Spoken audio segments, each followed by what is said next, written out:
वाशिम जिल्ह्यात जर बघितलं तर कालचं जे रियालिटी चेक केलं होतं तर दुसऱ्या दिवशी आपण रियालिटी चेक करण्यासाठी आलो. आपण बघू शकतो मी वाशिम शहरातील जे छाबडा पेट्रोल पंप या ठिकाणी जर बघितलं तर सकाळीच्या दरम्यान पेट्रोल डिझेल नव्हतं. मात्र सायंकाळची आता जर बघितलं तर 7 वाजताच्या दरम्यान हे डिझेल आलं होतं आणि मोठ्या प्रमाणात शेतकऱ्यांनी इथं रांगा लावल्या होत्या आणि शेतकऱ्यांना डिझेल भरणं चालू होतं. मात्र आता सध्या 12:30च्या वरही वेळ झाली आहे. आपण बघू शकतो सध्या या ठिकाणचं जे पूर्णतः डिझेल संपलं आहे.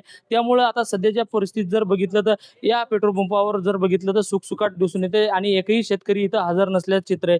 सध्या परिस्थिती आपण बघू शकतो पूर्ण पेट्रोल पंप हा पूर्ण या ठिकाणी सुखसुकाट दिसून येते. सध्या उद्याची जर परिस्थिती जर बघितली तर अनेक पेट्रोल पंपावरचे डेपो बंद असल्यामुळे पेट्रोल डिझेल येणं शक्य नाही आहे. त्यामुळे इंडियन ऑइलचंच असा एक डेपो आहे ते उद्याही चालू राहणार असल्याचं अनेक पेट्रोल धारकांनी सांगितले. इंडियन ऑइलचे इथलचे जे छाबडा पेट्रोल पंपाचे मालक आहेत. दादा काय परिस्थिती मला सांगा तुम्ही. माझ्याकडं आज मी जेवढे पण माझ्याकडे कस्टमर्स आले, त्यांना असो गाड्यावाले असो, त्यांना सगळ्यांना भरपूर जेवढं त्यांना डिझेल लागते त्यांच्या गाड्या पूर्ण फुल करून दिल्या. कास्तकारांना जेवढं डिझेल लागते तेवढं फुल करून दिलं. आणि विशेषतः म्हणजे इंडियन ऑइल कंपनीने उद्याला संडे सुट्टीचा दिवस असताना सुद्धा डेपो चालू करून उद्याला आम्हाला माल देण्याचे आश्वासन त्यांनी दिलेले आहेत.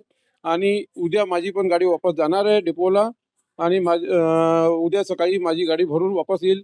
आणि फक्त एक इंडियन ऑइल कंपनी आहे असं मला वाटते की ती संडेला पण डेपो चालू ठेवून माल देत आहे. हे लोकांमध्ये जे पॅनिक आहे का देशामध्ये डिझेल नाही, कंपन्या डिझेल देत नाही, असं काहीच नाही. डिझेल भरपूर कंपनी पूर्ण सपोर्ट करत आहे. इंडियन ऑइल कंपनी पूर्ण आम्हाला सपोर्ट करत आहे. जेवढं आम्ही डिझेल मागायला लागलो तेवढं पूर्ण आम्हाला भेटत आहे.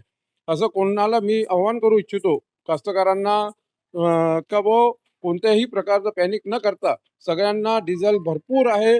त्यांना जसं डिझेल लागेल ज्यावेळेस त्यांना खरीप हंगामासाठी डिझेल लागणार आहे तेवढं पूर्ण डिझेल आम्ही देण्याचे आश्वासन करतो. नक्कीच आज जर बघितलं जिल्हा प्रशासनाने एक नियमावली काढली आणि आरसी बुक असल्याशिवाय कोणत्याही वाहन धारकाला डिझेल न देण्याचं हे हे कदापि शक्य होत नाही. या एवढ्या मॉबमध्ये आम्हाला कोणते अधिकार नाही त्यांचे आरसी बघण्याचे.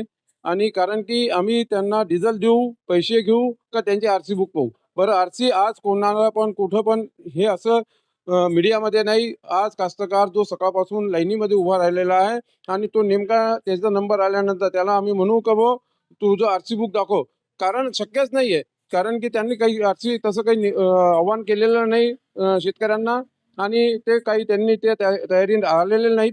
तर मग त्यांना ऐन टायमाला त्यांचा नंबर आल्यानंतर आम्ही त्यांना बोलू तर ते लोक चिडतील का आम्हाला काही सांगितलेलं नाही आहे आणि आम्ही कसं काय आता ऐन टायमाला आरसी बुक आणून देऊ.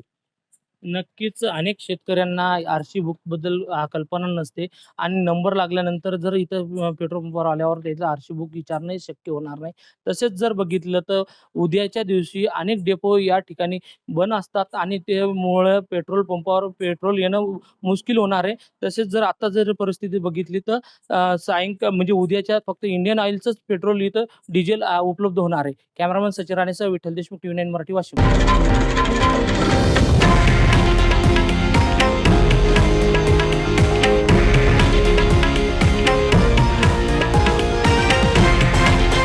हे आहे देशातील नंबर 1 न्यूज नेटवर्क आणि आपण पाहत आहात TV9 मराठी, एकमेव.